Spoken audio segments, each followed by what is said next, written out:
You're about to give a public speech and you feel nervous, thinking thoughts like, I'm afraid, I don't want to do this.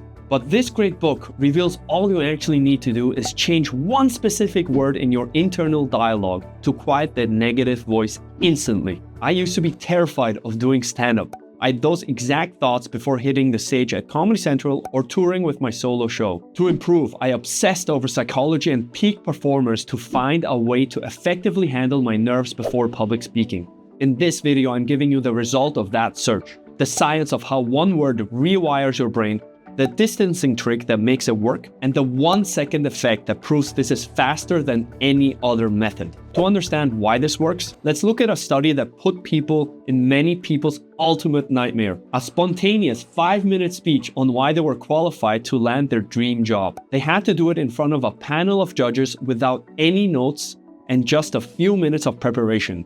Just before the speech, the researchers asked the participants to share their anxiety about the upcoming speech. Now, this is where it gets interesting. The researchers told the first group to use first-person language, while they told the second group to use their own name and non-first-person language. And what happened? After the speech, the second group, the people who used their own names and non-first-person language, said they felt calmer, less shame, and less embarrassment. They didn't feel overwhelmed because in the third person, their brain realized that nothing of real consequence was actually at stake. It was just a speech. Also, afterwards, they didn't obsess over their anxiety or mistakes. And even the judges rated them as more confident speakers than the people who used the first person. This shift is called self-distancing. It's a concept from this book, Chatter. And it's exactly what it sounds like, creating mental distance between you and how you're feeling.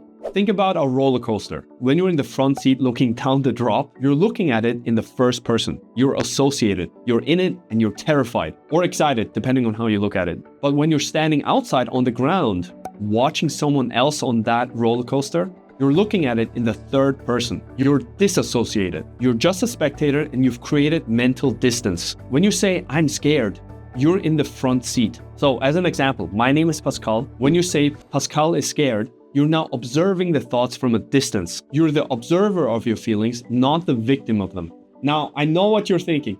Talking about yourself in the third person makes you sound like an extreme narcissist. That's what I thought too. But here's the thing, it works.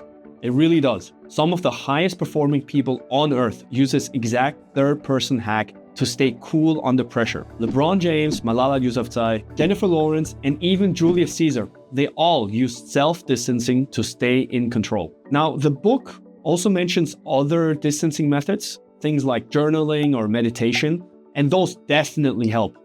But distance self-talk is the fastest and most efficient way to get results. And I'll share the proof at the end of this video. So how do you actually use this the next time you're about to give a speech? Instead of staying trapped in the first person and thinking, I'm so nervous, you're going to reframe. Use your own name and switch to the second or third person. For this video, I'll just use Pascal as an example. So I would say, Pascal is feeling nervous right now. Ever notice how it's easier to encourage a friend than yourself? You'll notice a similar effect here.